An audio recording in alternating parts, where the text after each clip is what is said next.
That, Sorry, yeah. I forgot to record this Oh, button. Not too late. no worries. I will save the golden opinions to the last. Don't worry. Um, Okay. yeah, so I would say the crown jewel for a mobile home park would be, you know, the larger the better, the higher the occupancy, the better, and the, you know, all resident owned homes or tenant owned homes. So I would say the crown jewel, let's say it's 500 lots in Sarasota County, Florida, where lot rents are extremely high.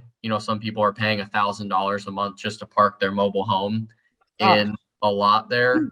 Mm-hmm. Uh, those are trading in the 3 to 4 cap range. Oh, Um, wow. in the on the West Coast, seeing the same thing. Whereas, you get to the Midwest markets, and naturally all asset types in the Midwest trade at a higher cap rate than in the more primary markets, such as, the West or in Florida or New York. But I would say the crown jewel is something, in Florida, 500 lots, all resident owned homes, fully occupied, city water, city sewer, or that same property Right, right. on the We're about to West go Coast. into that. Yeah, And yeah. it's trading pre, you know, pre 2022, pre interest rates rising, 3 to 4 cap range. Mm-hmm. Right. So for those of our listeners, can you explain what cap rate is? Yes. So cap rate is simply the gross revenue, or all of the rent that you collect minus all of the expenses that you have to come up with a net operating income, or your profit over the purchase price of the property. So if you make $100,000, or your gross revenue is $200,000, your expenses are 100, your profit that year is $100,000. If you paid $1 million for the property, you know 100,000 divided by 1 million is 10%, and 10% is a pretty solid cap rate. Mm-hmm.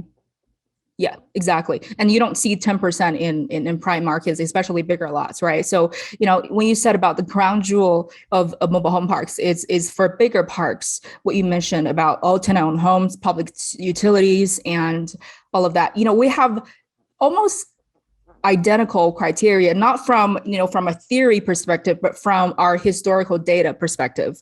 Um, you know, think about that crown jewel, but lower the lot size. So instead of 500 lots, like the one that we just sold, 20 lots, but with same criteria at a higher cap rate. That's what we're doing, is that, instead of 500 lots, 20 lots, which gives it a better cap rate to start with, so you can have a better entrance, meaning the lower. It's just like a stock market, which kind of crashed today. But the stock market, the price is low when you get in. So you get in at a low the price point for a small park, because it's small and not everybody, again, blue ocean strategy, right? Lack of competition.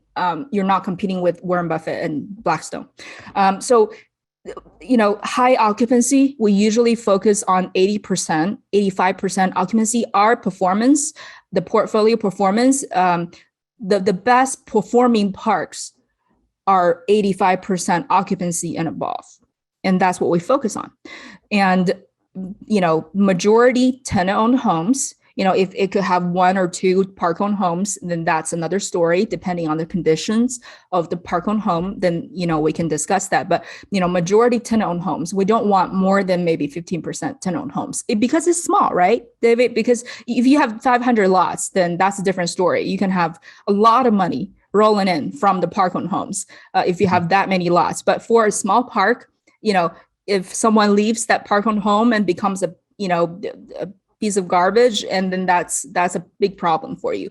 And something else you mentioned, the utility structure, and the biggest money loser, I think, from our experience, it's utility bills. Not just the bills that people are paying for their water and sewer, but also problems, repairs and maintenance, right? So, for a bigger park, you can maybe afford to pay for those bigger bills, but for smaller parks, you definitely want to make sure that the utility structure is solid. And better yet, the tenants pay for utilities. So I would say how we rank it in our system is, public utilities, direct bill is better than build back, is better than park pays, right? That's how we rank it. And all of those criteria that will apply to bigger parks. Just think that in our space, smaller mobile home parks, you're not competing with those, they would say crocodiles from Wall Street, but you're also using the same kind of criteria, and you're playing a different game using a different operating system. That's how it works. Because if you don't get it at a good enough price, you don't go in at a low enough price point. In other words, good enough cap rate, you're going to have a lot of problems. Definitely. And that reminds me of about a year ago when I was still, newer to the space. There was a mobile home park for sale in Ohio, and it was 6 units and very small. And By the way, that's very small. Yeah. Very, very small. And they were all tenant-owned homes, but they were all paying, $250 a month in lot rent. And, if you annualize that, your total potential gross is about $18,000, minus taxes, minus insurance and any maintenance with the property. I'm netting a very small amount, and I still have the water and sewer lines to maintain, the roads to maintain. And the way I looked at it was if my water main line broke, I could potentially, if I had to fix it, potentially I may be 2 years of net income, tarnished. Right.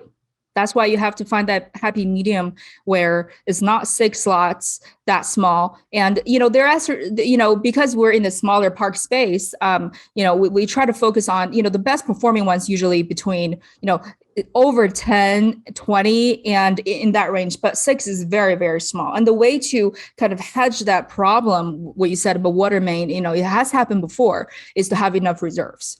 So let's say, and then, like I said, go in at extremely good price point. So if you pay like $25,000 for that park, right? Which I don't know how much you sold for that park, right? So if you pay $25,000 for that park and you raise for $50 for it, $50,000 for it, then your raise goes extremely low. So the return is all about that common denominator, right? Your profit divided by your common denominator. The smaller your common denominator, which is the raise goal, the smaller that number is, the higher your return is going to be. So, you definitely don't want to overpay for a small park. The most attractive part is cheaper, right? So if the numbers make sense and you can have, $25,000 just for reserves, then you can do that. But that's the only thing I would say is from experience is that with small parks, the cash flow is not going to cover the water main break. It's not going to cover. It just is not enough, right? $250 per month for 6 lots. That's not nowhere enough, right? So per lot, but that's still nowhere near enough. So the only way to win for a small park like this, here's how you can play this, is you buy it at an extremely good price. It's got to be in the $35,000 or $40,000, if not lower. The lower, the better, right?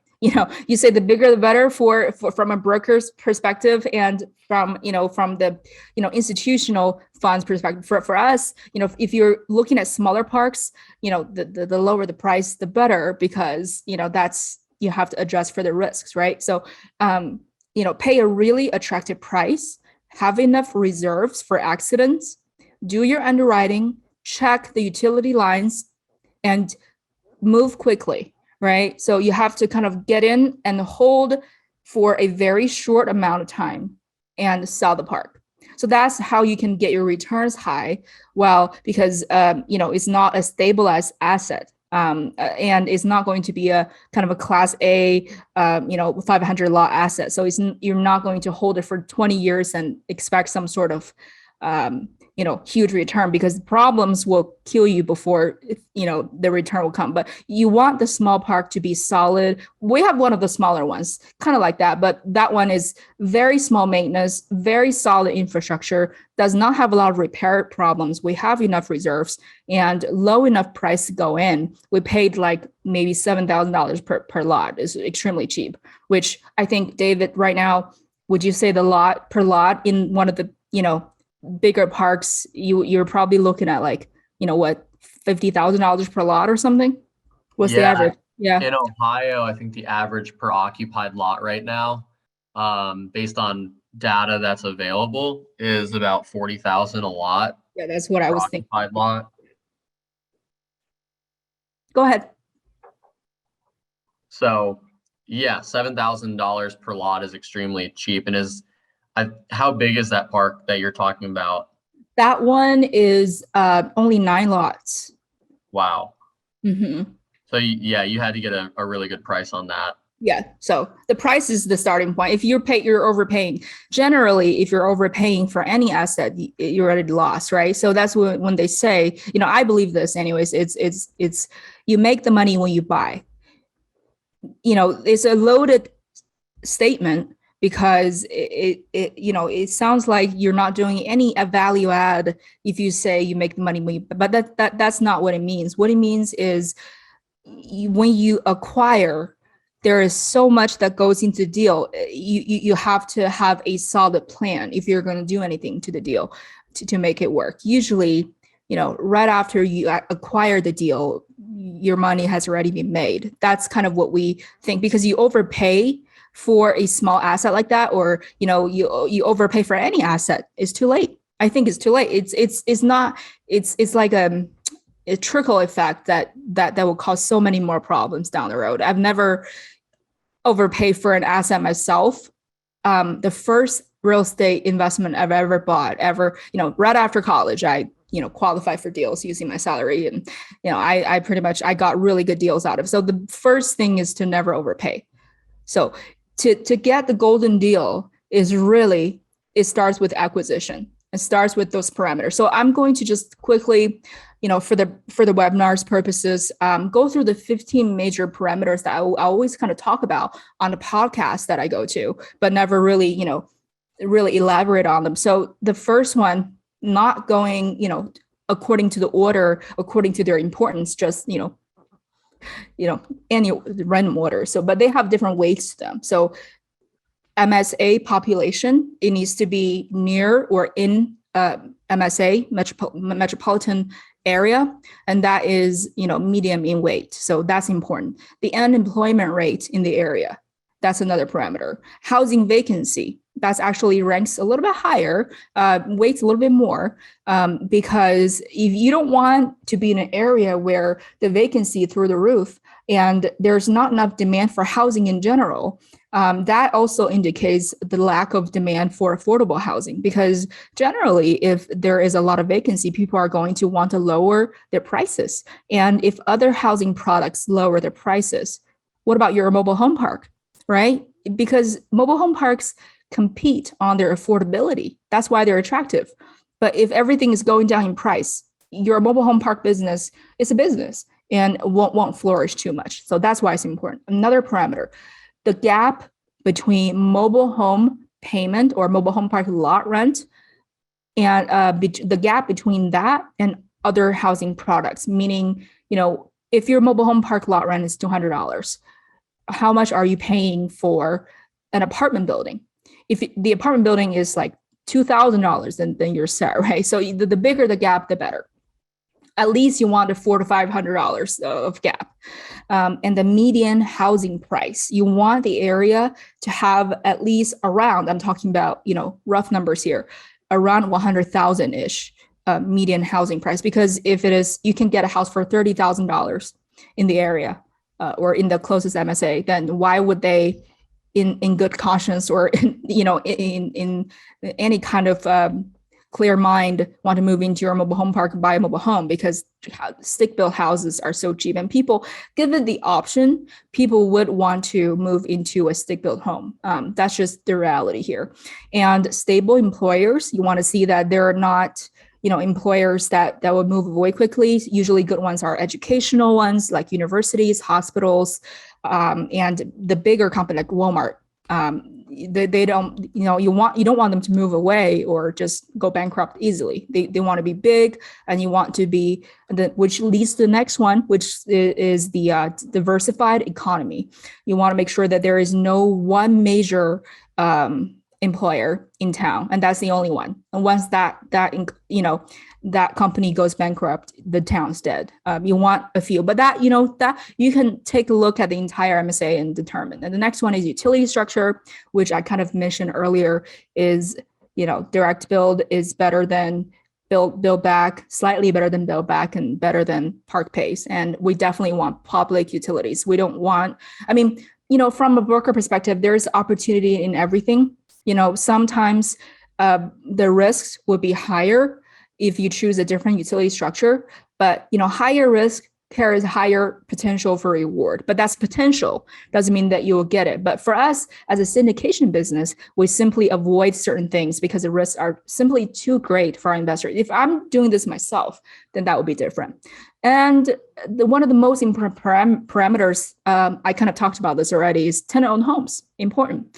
The spread between the cap rate and interest rate, right? So if the cap rate is 10%, we want the interest rate to be at least 7% and below. And with interest rate rising, cap rates probably be rising a little bit too, just because people want that return. And David, you can probably touch on that a little bit. Do you see cap rates going up, starting to go up a little bit, and price starting to lower in mobile home parks, especially in bigger ones and smaller ones? I think I see that happening a little bit. Yeah, the rising interest rates have a direct impact on the fundamental aspect of a deal. Almost every investor is putting debt on a property. That's the beauty of real estate, is the ability to leverage property. And if your interest expense is, let's say prior to interest rates going up, your interest expense was going to be $5,000 a year, and now it's $10,000 a year. That's $5,000 that you're not seeing. That's $5,000 direct erosion of your net operating income. Mm-hmm. And cap rate value. Cap rate's a function of your net operating income. And because rising interest rates are directly eroding net operating income, yes, values of properties are going down. And it's not that the property has lost any value. It's just that one of the inputs, your debt and your interest expense, is rising.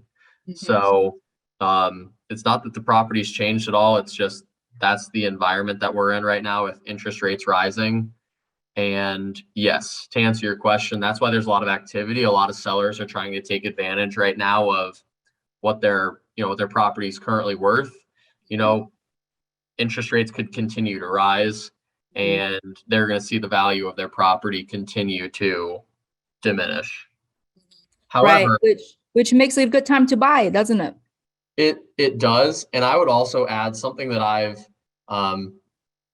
paid attention to or read, is that as an industry, manufactured housing is unique because there are some efficient asset types such as office, retail, industrial, where they're known.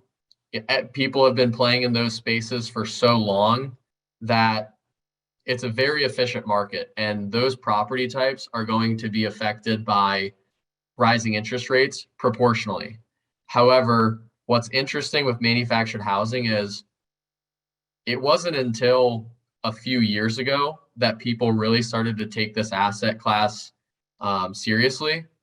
And so the asset class in and of itself has seen a lot of demand despite rising interest rates. So values have been increasing just because of the number of players that are entering the space.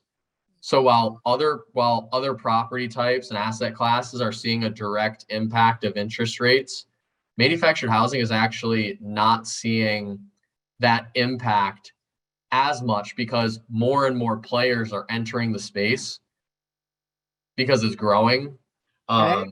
So that's something that's interesting to see. And Absolutely.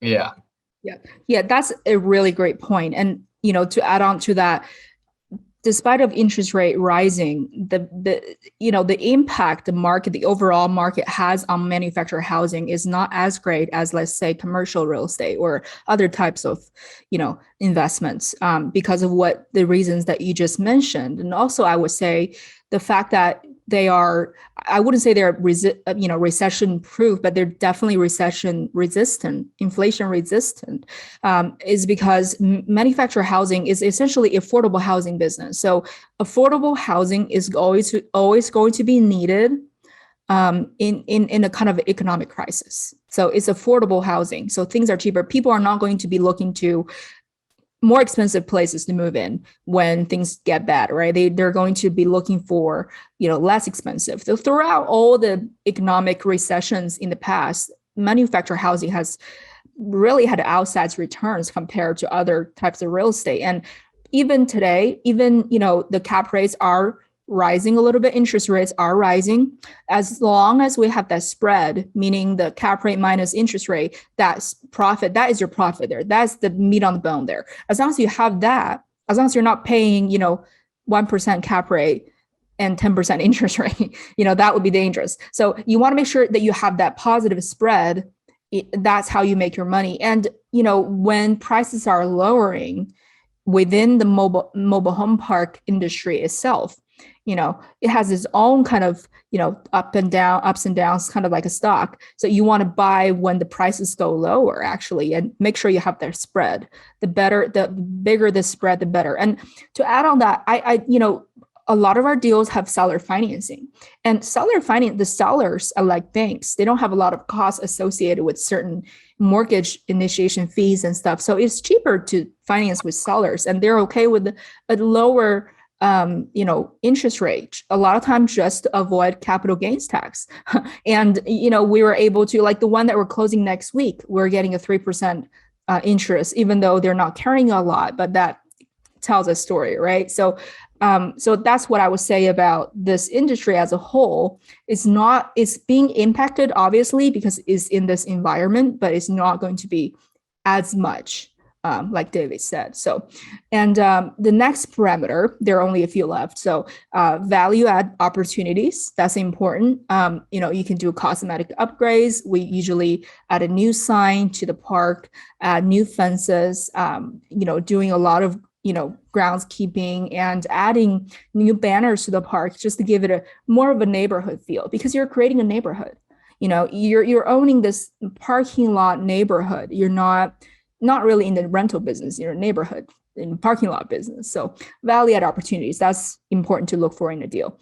And recent economic growth in the area and future economic growth in the area. And on top of that, conditions of the homes and a park, because a lot of times, if what we look for are trees, right? It's not the most important thing, but if there are a lot of dead trees around the park, then someday they're going to fall onto one of the homes. And actually, matter of fact, one of our parks had a dead tree, and it almost fell on one of the homes. So you want to make sure that they're not really close trees around, and the branches are not going to hurt anybody, because that's a liability. And existing tenants, you want to make sure that how much is the seller collecting, right? So in your experience, David, do you have do you, I guess with bigger parks, the records are usually pretty complete, right? So you want to make sure that the tenants are paying. Usually the higher the delinquency, the more people not paying, obviously the park value goes down, because you can't really prove the NOI, right? You just need an NOI that you can really defend as a broker, because you have to prove that. I guess a lot of buyers would definitely want that. We do, for sure. yeah, absolutely. And you're spot on.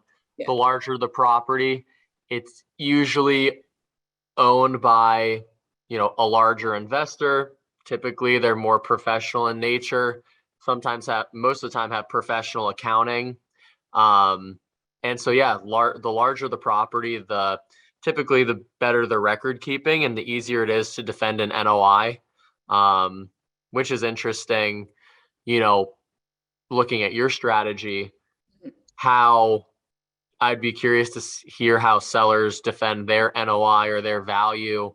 And, at that range of the smaller mobile home parks too, I believe that most of the sellers are more emotional in nature and just think of a number for their property rather than, justify it through the performance of the property.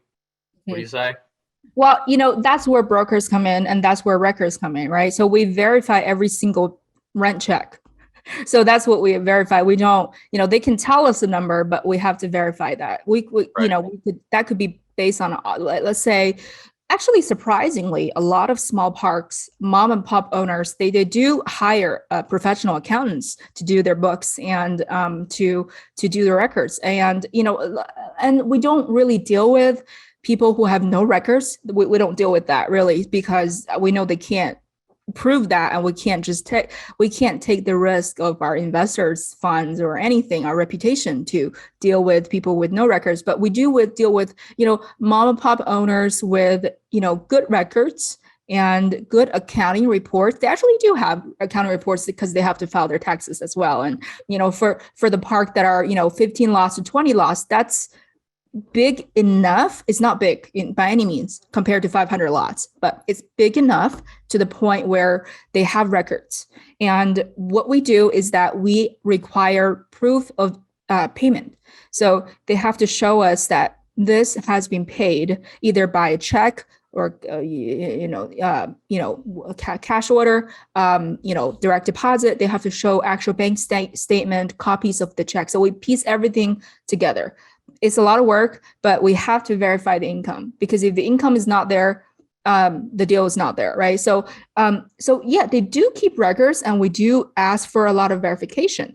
Instead of bigger parks, 500 lots, they obviously utilize a professional CPA and bookkeeper on board just to keep their books. But for smaller parks, they do keep their books, and the important thing as a buyer is to verify. And once we take it over, it becomes a lot more professional. Obviously, we're more of a institutional buyer in a way that we have more funds, we have more expertise, we have our own financial team, a financial administrator, bookkeeper, CPA to deal with all the finance stuff. So we are more professional in preparing our books. So from that point on. So I think how it's changing is that we are buying a lot of smaller to medium level parks and buying that from mom and pop owners. And I think in a few years time, people like us, I think we're one of the only ones, kind of a small monopoly in this small niche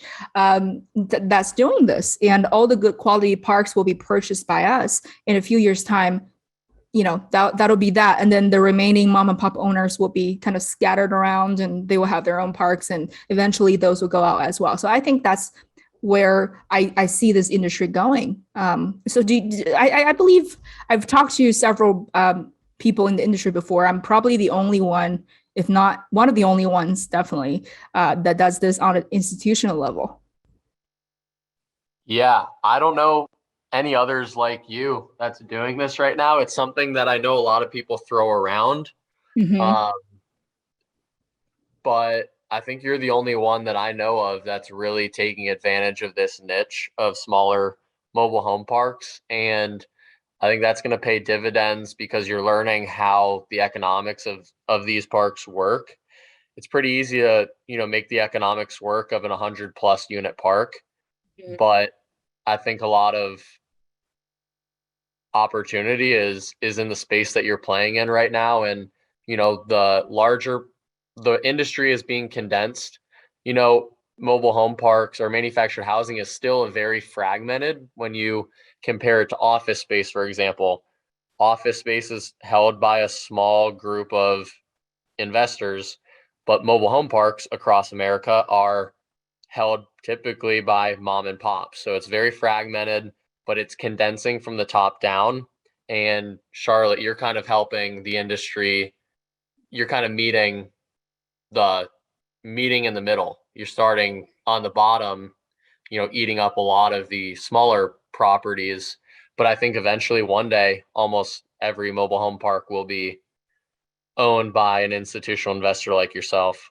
That's what I believe as well. And like you said, those, Blackstone and Warren Buffett, those big investors are eating up those big ones, 500 lots, 10,000, 1,000 lot. I know someone who bought 4,000 lots that the other day. And, those big parks from top. And we're kind of doing this, kind of buying up all the smaller park, but good quality ones with, just about the same criteria as bigger parks. But that's where the profits are for kind of smaller guys like us. We're not Blackstone. We're not like employing 1,000 people at our company, but we are seeing real profits from that. Like, so we just sold this one with, 18% IRR within 22 months and 20% annualized return. And investors have been receiving distributions every single month, and so I do see in a few years' time, the industry. I don't see many more mom and pops in the industry. If there's any, they will be very much scattered and just very in small amounts.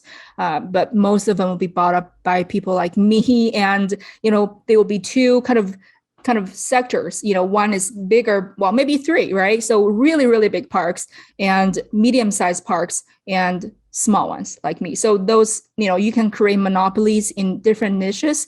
And our goal is to create a monopoly in a space we're playing. And that's the only way to make profits, because, if you think about, for me personally, if you think about from the fashion industry, or even from, I can talk about fashion industry, but you can buy luxury handbag. That's one type. And you can buy, like Zara, like fast fashion. That's another type. But those, they are actually producing this very, very similar amount of profit. That shows that, there are different customers for each sector. So that's what we're focusing on. That's how I could get in this industry, because if I kept wanting to go after the hottest things, I don't think there will be a Johns Creek Capital today. Right. Yeah, that's awesome. And you're kind of in the volume business. You're spot on. You're spot on. Yeah, in the volume business, definitely. If you think about why has, like companies like Walmart or Costco, they're not dead yet, because they're cheap, right? They're selling things at $1 per item, but they're making money. So that's because they're playing a different game. They carve out a niche. They become a monopoly by being so distinct, by fulfilling a different need of customers. They're not serving, some high-end products, but they have huge volume. And that's where the rapid growth came from, right? 26 parks. We sold one, we're buying one. So 26 parks, it's a volume game, definitely. So, well, thank you so much for your time, everybody, tonight. If you have any questions, please feel free to email me, or David as well. David couldn't turn his video on, but I'm sure you've seen his picture on our post before. So please feel free to email us for any questions. David is a great broker, working for a great firm and in a great space. So, someone raised their hand. I believe, I'm not sure. Sorry. Hey Charlotte, it's Yes. it's Rebecca Taylor. Yes. It's Go ahead. under Stephen's name. Absolutely. Just a quick question. So you guys are saying in a few years the market will be no more mom and pops. So what's your long-term game plan if you've eaten up all these little, small niche parks? Where do you go from there, and how do you generate revenue from there? What's your long-term plan? Yes. So there are many, many, many parks in the United States. And I think, for us to eat up all of those parks, it's going to take a little bit. But once, when we get to that point, it'll be, I think, we're always playing the blue ocean. So, we'll be able to find the next blue ocean. But right now it's still a vast blue ocean in the small to medium level park space where we're playing in. So that's going to take us a while to digest for sure. And we still have tons of opportunities in this space. And by the time when we do achieve that, I think buy up everything, no more mom and pops and everything is unbiased, then we'll have, you think at that time, I think we'll find a new blue ocean or expand from where we are and maybe go up from where we are, because like I said, there may be 3 sections, right? From the top, there will be people buying 5, to 1,000 lot parks, and from in the middle, anywhere from 100 to 500, and going down is 100 and below and 50 and below. We're going up and, finding the next blue ocean, maybe this, maybe the 50 lots to 100 lots with a certain, features, that would be another, in certain areas, that would be another blue ocean. That would be another opportunity. So, but right now in this area where we are, small parks where we are, that's really big blue ocean, and we're pretty much only one of the only players. But the key is to buy high quality parks, because there can be a lot of traps in this space, like with any space. So I hope that answers the question. It does. Thanks so much. That makes a whole lot of sense, and I love your strategy. It's great. Yeah. Thanks so much. I appreciate that. Sounds good. If anyone else have any questions, please feel free to raise your hand or give me a chat as well. And also feel free to contact me post webinar as well. I'll be available through email or call, or once we made a contact. I think some of you guys I have not met before officially, so please shoot me a message. And David, thank you so much for your precious time and for doing this. I really appreciate that. Yeah, I had fun. Thank you for having me on, Charlotte. definitely. And I would love to return the favor sometime if you plan to do a webinar yourself too. And thank you so much for being my guest. You're excellent and provided really, really good, insightful advice and insights into the industry. So, and I know you're busy, so I won't keep you for longer. No worries. Thank you so much for that. Right. And I'm sure we'll be speaking here soon. Absolutely. Thank you guys. Thank you guys so much. And have a good night. Thanks, everybody. Bye.